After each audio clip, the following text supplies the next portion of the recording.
Xavier medical group ആരോഗ്യ മലയാളിയിലേക്ക് എല്ലാ മാന്യ പ്രേക്ഷകർക്കും സ്വാഗതം. മറവി പലപ്പോഴും മനുഷ്യന് അനുഗ്രഹമാകുന്ന സാഹചര്യങ്ങളുണ്ട്. എന്നാൽ മറവി ഒരു വ്യക്തിയുടെ ദൈനംദിന ജീവിതത്തെ തന്നെ ബാധിച്ചാലോ?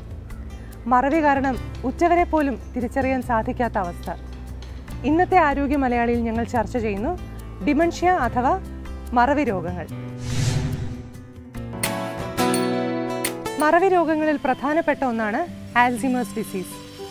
എന്താണ് ആൽസീമേഴ്സ് ഡിസീസ്, അല്ലെങ്കിൽ ആരെയാണ് ഈ അസുഖം ബാധിക്കുന്നത്? മറവി രോഗത്തിൻ്റെ ഏറ്റവും വലിയൊരു കാരണമാണ് ആൽസീമേഴ്സ് രോഗം.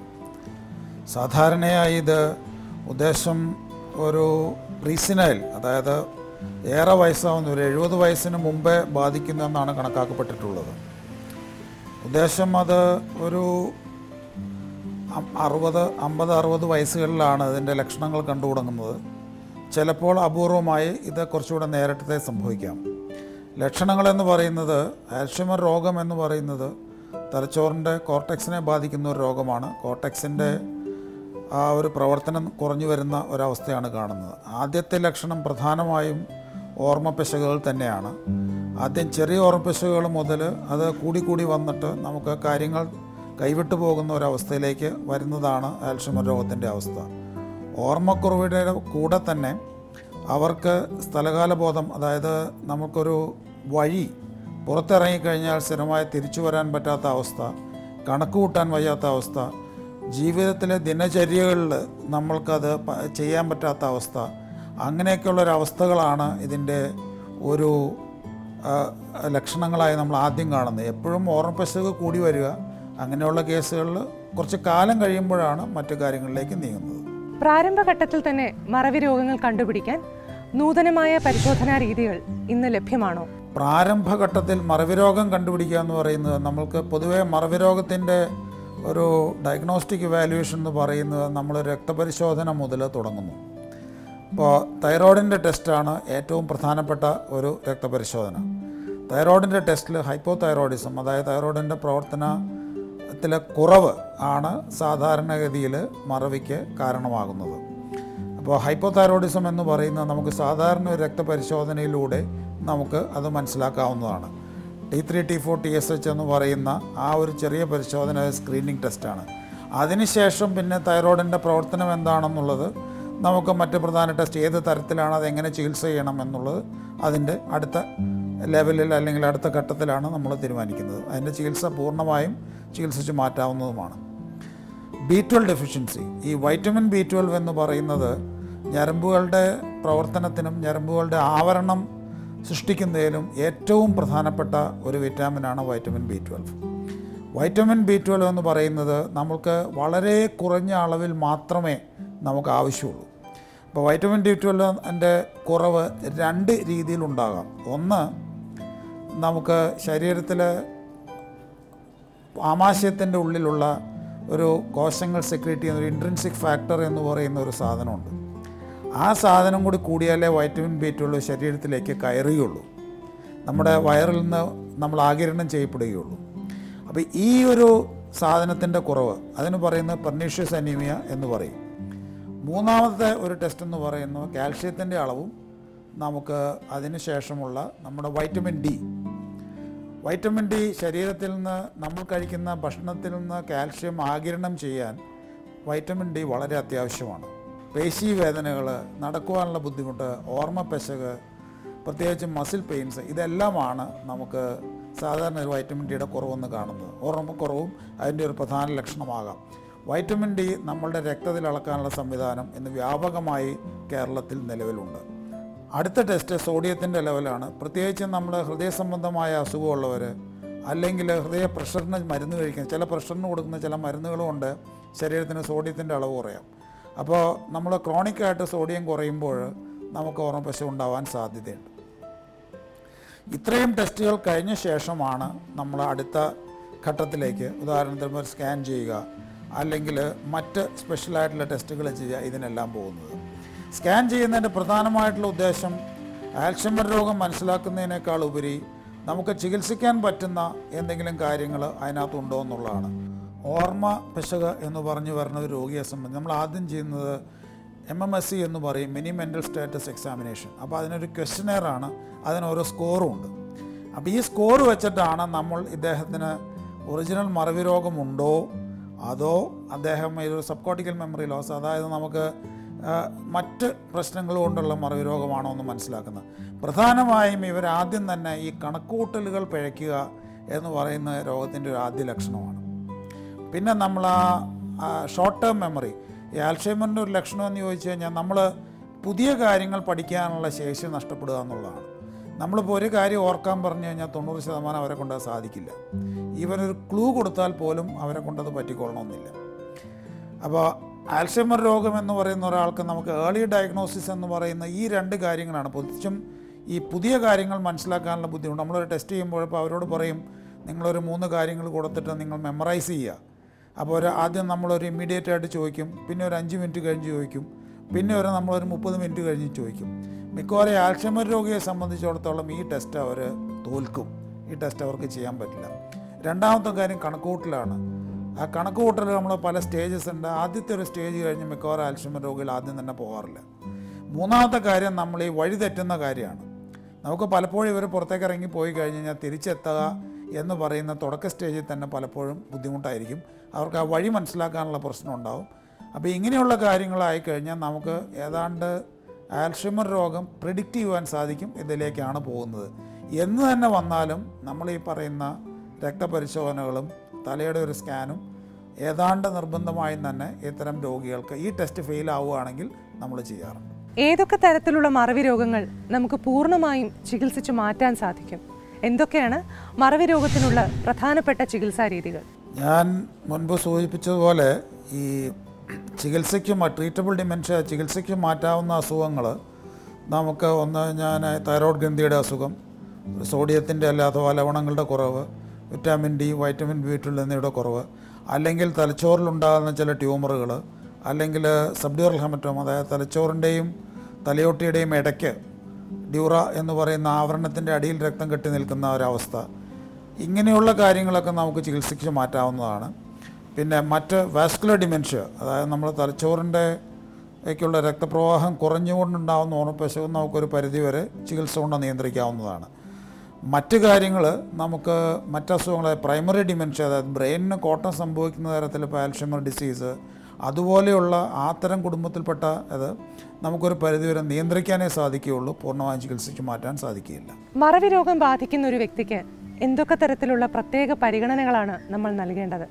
അവരുടെ ജീവിത സാഹചര്യം മെച്ചപ്പെടുത്താൻ കുടുംബാംഗങ്ങൾ എന്തൊക്കെ കാര്യങ്ങളാണ് ശ്രദ്ധിക്കേണ്ടത്? കുടുംബാംഗങ്ങൾ നമ്മൾ ശ്രദ്ധിക്കുക എന്ന് പറയുന്നത്, ഒന്ന്, ഈ രോഗിയെ എപ്പോഴും ആ രോഗിയുടെ കാണിക്കുന്ന അല്ലെങ്കിൽ അവരുടെ സ്വഭാവ സവിശേഷതകൾ നമ്മൾ മനസ്സിലാക്കുക എന്നുള്ളതാണ്. ഇപ്പോൾ അവർ മറവി ഉണ്ടെന്ന് വെച്ചിട്ട് കൂടെ അവരോട് ചോദ്യം ചോദിക്കുക, കൂടെ അതറിയാമോ എന്ന് ചോദിക്കുക, അല്ലെങ്കിൽ നമ്മൾ അവരുടെ സ്വഭാവ വിശേഷതകൾ അതൊരു തമാശയായിട്ട് എടുക്കുക. ഇങ്ങനെയുള്ള കാര്യങ്ങൾ നമ്മൾ ഒഴിവാക്കേണ്ടതാണ്. കാരണം ഇത്തരം രോഗികൾക്ക് പലപ്പോഴും നമ്മൾ അവർ ഇറിറ്റേറ്റഡ് ആവാനുള്ള അല്ലെങ്കിൽ അവർക്ക് ഒരു കോപം വരാനുള്ള ഒരു രീതിയിലേക്ക് ഇത്തരം പ്രശ്നങ്ങൾ ചെന്നെത്തിക്കും. രണ്ടാമതുള്ളത്, ഇവരുടെ ഭക്ഷണക്രമങ്ങളും മറ്റു കാര്യങ്ങളും വളരെ വിശേഷമായും പ്രത്യേകമായും തന്നെ ശ്രദ്ധിക്കുക. മൂന്നാമത് നമ്മൾ കാണുന്നത് ഇവരുടെ ഈ ടോയ്ലറ്റ് ട്രെയിനിങ്, അതായത് ഇവർക്ക് കുളിമുറിയിലേക്കും ശൗചാലയത്തിലും പോകാനുള്ള വഴികളും അതിനുള്ള കൃത്യമായിട്ടുള്ള എല്ലാ ദിവസവും അതിനുള്ള ആ വഴികൾ എപ്പോഴും ലൈറ്റ് ഇട്ട് വയ്ക്കുകയോ അല്ലെങ്കിൽ ആ വഴിയിൽ മാർഗ തടസ്സങ്ങൾ ഉണ്ടാക്കുന്ന വസ്തുക്കൾ വയ്ക്കാതിരിക്കുകയോ അല്ലെങ്കിൽ അവർക്ക് അതിനുള്ള നമ്മൾ ഇപ്പോൾ ഒരു മൂത്രം കൃത്യസമയത്ത് അതിനുള്ള സൗകര്യങ്ങൾ ഇടപാടാക്കി കൊടുക്കുകയോ ഇങ്ങനെയുള്ള കാര്യങ്ങളൊക്കെയാണ് നമ്മൾ വീട്ടുകാരുടെ കയ്യിൽ നിന്ന് നമ്മൾ കാണുന്നത്. ഒരു രോഗിയായിട്ട് കാണാതെ അദ്ദേഹത്തിൻ്റെ നിസ്സഹായാവസ്ഥയെ നമ്മൾ കൂടെ കണ്ടുകൊണ്ട് തന്നെ അദ്ദേഹത്തിന് അതിനുള്ള സൗകര്യങ്ങൾ, ഇപ്പം മുറിക്ക് താഴിടാതിരിക്കുക അല്ലെങ്കിൽ അകത്തുനിന്ന് ലോക്ക് ചെയ്യാൻ പറ്റാത്ത ഒരവസ്ഥ ഉണ്ടാക്കുക, ഇങ്ങനെയുള്ള കാര്യങ്ങളൊക്കെ ചെറിയ കാര്യങ്ങളാണ്. പക്ഷേ ഇതെല്ലാം ഗേറ്റ് അദ്ദേഹം ഉള്ളപ്പോൾ നമ്മൾ പുറത്തു പോകത്തക്ക രീതിയിൽ ഗേറ്റ് പൂട്ടിയിടുകയോ അതുപോലെയുള്ള കാര്യങ്ങളൊക്കെ നമ്മൾ പ്രത്യേകം ശ്രദ്ധിക്കേണ്ടതാണ്.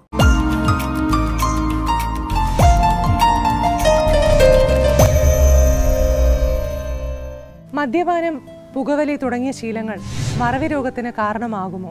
മദ്യത്തെക്കുറിച്ച് പറയുമ്പോൾ, മദ്യം നമുക്ക് ശരീരത്തിനും പല രീതിയിൽ പ്രശ്നങ്ങൾ ഉണ്ടാക്കുന്നുണ്ട്. ഒന്ന്, മദ്യം ഡയറക്റ്റായിട്ട് ഉണ്ടാക്കുന്ന പ്രശ്നങ്ങൾ.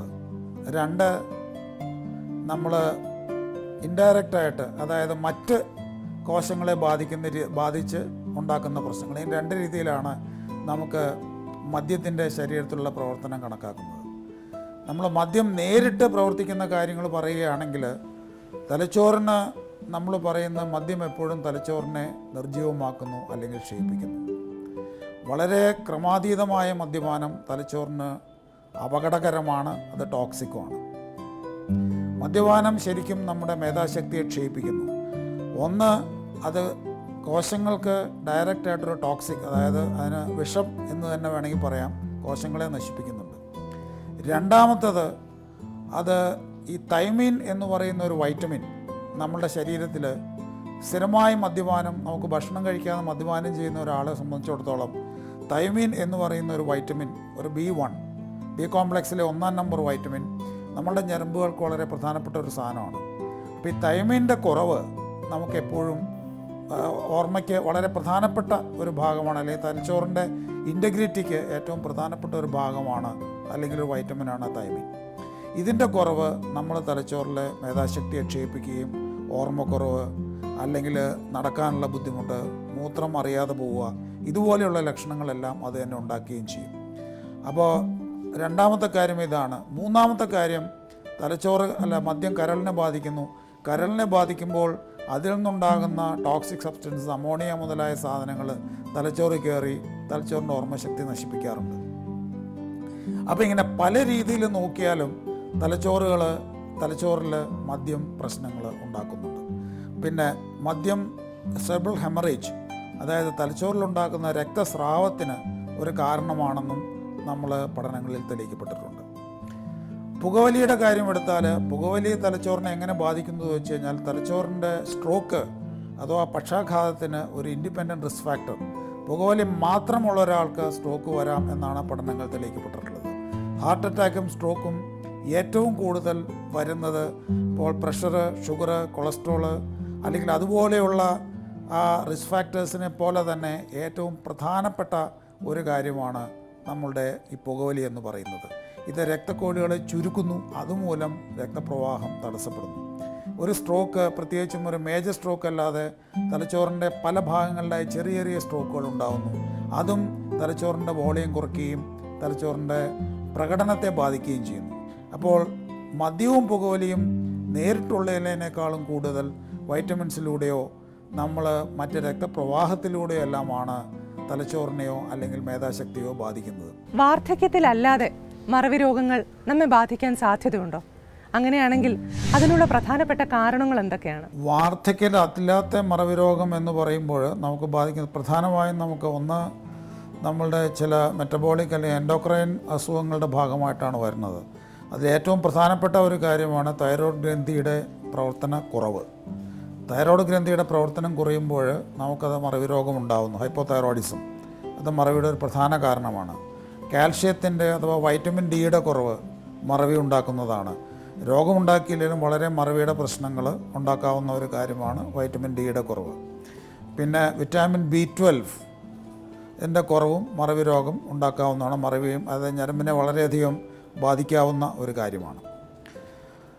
പിന്നെ ചില ലവണങ്ങളുടെ കുറവ്, ഉദാഹരണമായി സോഡിയത്തിൻ്റെ കുറവ് കൊണ്ട് ശരിക്കും മറവി രോഗം ഉണ്ടാവാം. അത് കൂടുതൽ മുന്നോട്ട് പോകും തോറും നമുക്ക് അബോധാവസ്ഥയോ അല്ലെങ്കിൽ അപസ്മാരമോ എല്ലാം തന്നെ സോഡിയത്തിൻ്റെ കുറവ് കൊണ്ടുണ്ടാകാവുന്നതാണ്.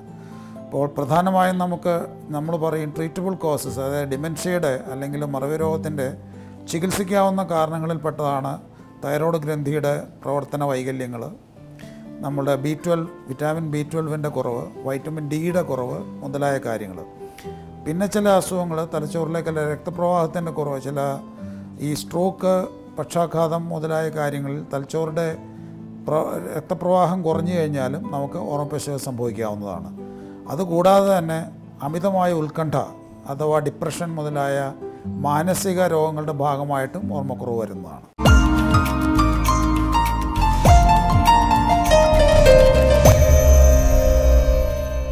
ജീവിതശൈലിയിൽ എന്തൊക്കെ രീതിയിലുള്ള മാറ്റങ്ങളാണ് മറവി രോഗം ബാധിച്ചൊരു വ്യക്തി വരുത്തേണ്ടത്? നമുക്ക് രണ്ട് കാര്യങ്ങളാണ് ചെയ്യുവാനുള്ളത്. ഒന്ന്, രോഗം ഒരു നിയന്ത്രണത്തിൽ കൊണ്ടുവരിക. രണ്ട്, അതിനോടനുബന്ധിച്ചുള്ള മാനസികമായിട്ടുള്ള വൈകല്യങ്ങൾ, പ്രത്യേകിച്ചും നമ്മുടെ സ്വഭാവത്തിലുണ്ടാകുന്ന വ്യത്യാസങ്ങൾ നമ്മൾ ചികിത്സിക്കുക. ഈ 2 കാര്യങ്ങളാണ് നമ്മൾ ഈ ചികിത്സയിൽ നമ്മൾ ഊന്നി പറയുന്നത്. അതിൽ മരുന്ന് ചികിത്സ എന്ന് പറയുകയാണെങ്കിൽ നമുക്കിപ്പോൾ പലതരത്തിലുള്ള മരുന്നുകളും നമുക്ക് അവൈലബിൾ ആണ്. അപ്പോൾ അതിൻ്റെ നമ്മൾ ഡോണപ്പെസിൽ അല്ലെങ്കിൽ മെമാൻറ്റിൻ കുറേ അധികം മരുന്നുകളുണ്ട്. അപ്പോൾ രോഗിയുടെ സ്റ്റേജും തീവ്രതയും അതുള്ള മറ്റു കാര്യങ്ങളും വെച്ച് നമുക്ക് അത്തരം മരുന്നുകൾ നമ്മൾ ഇതിൻ്റെ കൂടെ കൊടുക്കുന്നുണ്ട്. അതുകൂടാതെ തന്നെ നമ്മളുടെ ഒരു സൈക്യാട്രിസ്റ്റിൻ്റെ ഹെൽപ്പ് അല്ലെങ്കിൽ പരിചരണം ചിലപ്പോൾ ആവശ്യം വരും. പ്രത്യേകിച്ചും സ്വഭാവത്തിലുണ്ടാകുന്ന മാറ്റങ്ങൾ ചികിത്സിക്കാനായിട്ട് ഏറ്റവും നല്ലത് സൈക്യാട്രിസ്റ്റ് തന്നെയാണ്. അപ്പോൾ സൈക്യാട്രിസ്റ്റിനെ കൊണ്ട് നമുക്ക് ആ ഒരു കാര്യം നമുക്ക് ചികിത്സിക്കാൻ സാധിക്കും. പിന്നെ നമുക്ക് വേണ്ടത് പരിചരണമാണ്. പരിചരണം എന്നുദ്ദേശിക്കുന്ന ഈ രോഗികൾക്ക് പ്രധാനമായും ഉണ്ടാകുന്ന പ്രശ്നങ്ങൾ, ഒന്ന് ഇവരുടെ ദിനചര്യകൾ, മലമൂത്ര വിസർജനം, അല്ലെങ്കിൽ ഇവരുടെ വഴി തിരിച്ചറിയാൻ പറ്റാത്തൊരവസ്ഥ. ഇവർ പുറത്തിറങ്ങിപ്പോയി കഴിഞ്ഞ് കഴിഞ്ഞാൽ പലപ്പോഴും തിരിച്ചു വരിക എന്നുള്ളത് പല കേസുകളും അസാധ്യം തന്നെയാവും. അപ്പോൾ ഇത്തരം കാര്യങ്ങൾ നമുക്ക് രോഗിയുടെ എപ്പോഴും ഒരു കെയർ ഗിവർ കൂടെ ഉണ്ടായിരിക്കണം. 2, അടച്ചുപൂട്ടുള്ള ഒരു മുറിയിലോ സ്ഥലത്തോ അദ്ദേഹത്തെ താമസിക്കാൻ പാടുള്ളൂ. 3ാമത്തെ കാര്യം, നമ്മുടെ ഈ സ്ഥിരമായി പരിചിതമായിട്ടുള്ള സ്ഥലത്ത് താമസിക്കുവാൻ പ്രത്യേകം ശ്രദ്ധിക്കണം. മാറ്റി മാറ്റി കൊണ്ടുപോകുന്ന തരത്തിൽ ഒരാൾ താമസിച്ച് കഴിഞ്ഞാൽ അത് ദിനചര്യകൾക്ക് ബുദ്ധിമുട്ടുണ്ടാകും. അപ്പോൾ അതുപോലെയുള്ള നമ്മൾ ബാത്റൂമിൽ പോകാനുള്ള ഭാഗത്ത് ലൈറ്റ് ഇടുക, നമ്മൾ ഇടനാഴികളും അതെല്ലാം നമ്മൾ ലൈറ്റ് ഇട്ട് നിർത്തുക, അങ്ങനെയുള്ള പല കാര്യങ്ങളും നമ്മൾ പറയാറുണ്ട്. അപ്പോൾ കെയർ ഗിവിങ് എന്ന് പറയുന്നതാണ് ഡിമെൻഷ്യ എന്ന് പറയുന്ന രോഗത്തിന് ഏറ്റവും അത്യാവശ്യം. ഒരു രോഗി അദ്ദേഹത്തിൻ്റെ നാച്ചുറലായിട്ടുള്ള അല്ലെങ്കിൽ സ്വാഭാവികമായിട്ടുള്ള ചുറ്റുപാടുകളിൽ നമ്മൾ ജീവിക്കാൻ അനുവദിക്കുക. അതിൻ്റെ കൂടെ തന്നെ അദ്ദേഹത്തിൻ്റെ ഭക്ഷണക്രമത്തിലും അദ്ദേഹത്തിൻ്റെ മറ്റസുഖങ്ങൾ, ഇതിൻ്റെ കൂടെ വരാവുന്ന മറ്റസുഖങ്ങളും നിയന്ത്രിക്കുന്നതിലും നമ്മൾ ശ്രദ്ധ പതിപ്പിക്കുക. ഇതാണ് നമുക്ക് ഒരു പൊതുവെ ഉള്ള കാര്യത്തിന് ഉള്ള ചികിത്സ എന്ന് പറയുന്നത്. ഡിമെൻഷ്യ അല്ലെങ്കിൽ മറവി രോഗത്തെക്കുറിച്ചുള്ള എപ്പിസോഡ് ഇവിടെ അവസാനിക്കുന്നു. ആരോഗ്യമാണ് നമ്മുടെ ജീവിതത്തിൽ ഏറ്റവും പ്രധാനം. ആരോഗ്യമില്ലെങ്കിൽ ഒന്നുമില്ല. നിങ്ങളുടെ ആരോഗ്യത്തിന് പ്രാധാന്യം നൽകുന്ന മറ്റൊരു നല്ല എപ്പിസോഡുമായി അടുത്ത ആഴ്ച കാണാം. നമസ്കാരം.